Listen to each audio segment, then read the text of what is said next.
வணக்கம். இன்னைக்கு நாம பார்க்க போறது வெறும் ஒரு சக்சஸ் ஸ்டோரி மட்டும் இல்ல, இது ஒரு கம்ப்ளீட் பிசினஸ் ப்ளூ பிரிண்ட். அதுவும் எங்கிருந்து வந்திருக்கு தெரியுமா? நாம யாருமே எதிர்பார்க்காத ஒரு இடத்துல இருந்து. இப்போ இந்த ரெண்டு போட்டோவையும் கொஞ்சம் பாருங்களேன். ஒரு பக்கம் கோட் சூட் போட்ட ஒரு கார்ப்பரேட் சிஇஓ, இன்னொரு பக்கம் ஒரு சாதாரண புடவையில வீட்டு கிச்சன்ல நிக்கிற ஒரு பெண். இதுல யாரு ஒரு பவர்ஃபுல் பிசினஸ் டீச்சர்னு நீங்க நினைக்கிறீங்க? ஒரு வீட்டு கிச்சன்ல இருந்து ஒரு பெரிய பிராண்டே உருவாக்க முடியுமா என்ன? இந்த கேள்விதான் இன்னைக்கு நாம பார்க்க போற விஷயத்தோட மையமே. அந்த கேள்விக்கு ஒரு பதில் இருக்கு. அவங்க தான் விக்னேஸ்வரி, நான் கற்றது சேனலோட ஃபவுண்டர். ஆனா அவங்கள ஒரு சாதாரண யூடியூபரா மட்டும் பார்த்துடாதீங்க. அவங்க ஒரு வித்தியாசமான சிஇஓ, ஒரு ரொம்ப சக்தி வாய்ந்த பிசினஸ் மாடலையே உருவாக்கினவங்க. சரி, ஒரு சமையல் அறையிலிருந்து எப்படி ஒரு சாம்ராஜ்யத்தையே கட்ட முடிஞ்சது? வாங்க, நான் கற்றது சேனலோட ஆரம்ப கட்டத்துக்கு போய் அந்த கதையை பார்க்கலாம். எல்லாமே ரொம்ப சிம்பிளா ஒரு யூடியூப் சேனல்ல இருந்து தான் ஆரம்பிச்சது.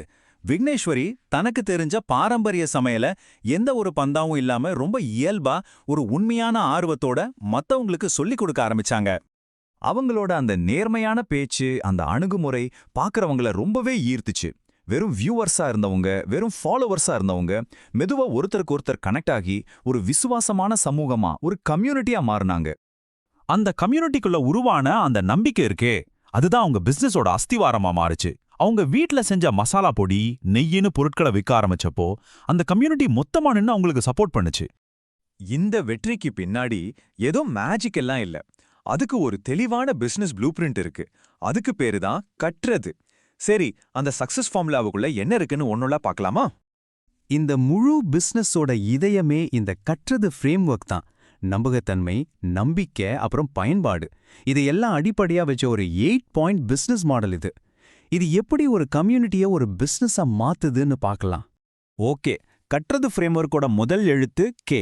கே ஃபார் நாலேஜ், அதாவது அறிவை பகிர்தல். இங்க நீங்க ஒரு எக்ஸ்பர்ட்டா இருக்கணும்னு அவசியமே இல்ல, நேர்மையா இருந்தா போதும். நீங்க ஒரு விஷயத்த கத்துக்கிட்டு இருக்கும்போதே அதை அப்படியே மத்தவங்களுக்கும் சொல்லிக் கொடுங்க. அந்த இயல்பு தான் மக்களை உங்க பக்கம் இழுக்கும்.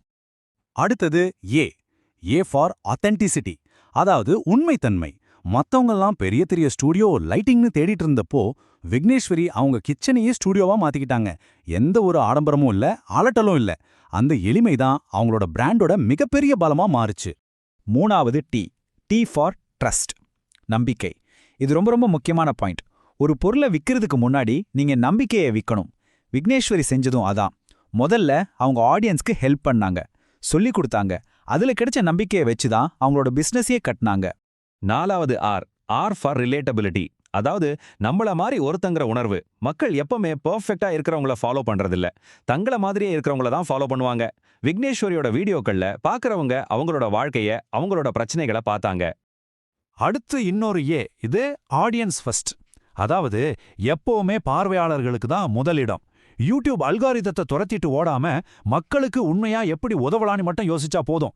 நீங்க மக்களுக்கு உதவனா அல்காரிதம் தானா உங்களை தேடி வரும், அதுதான் கணக்கு. ஆறாவது point T. T for time, காலம். பாருங்க, இந்த வெற்றி எல்லாம் ஓவர் நைட்ல கிடைச்சதில்ல. இது பல வருஷ தொடர் உழைப்போட ரிசல்ட்.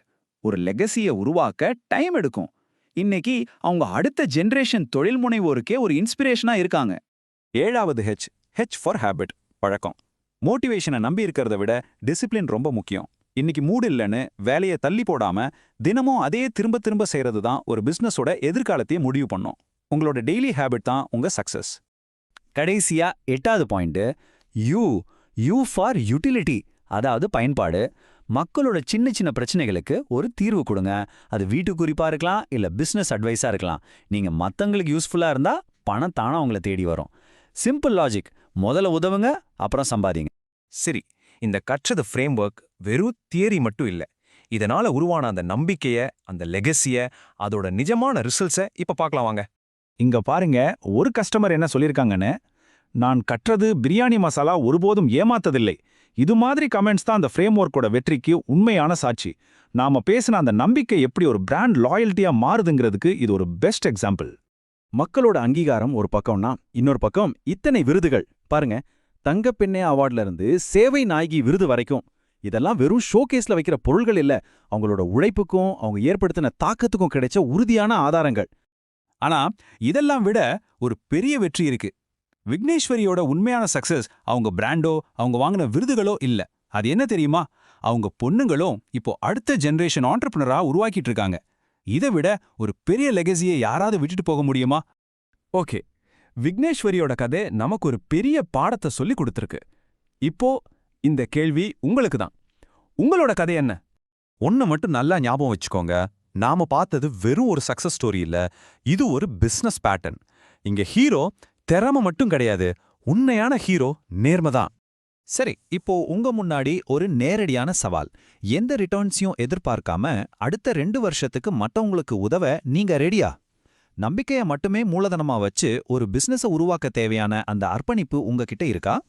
விக்னேஸ்வரி இன்னைக்கு பல பேருக்கு ஒரு ரோல் மாடல். சரி, நீங்க யாருக்கு ரோல் மாடலா இருக்க போறீங்க?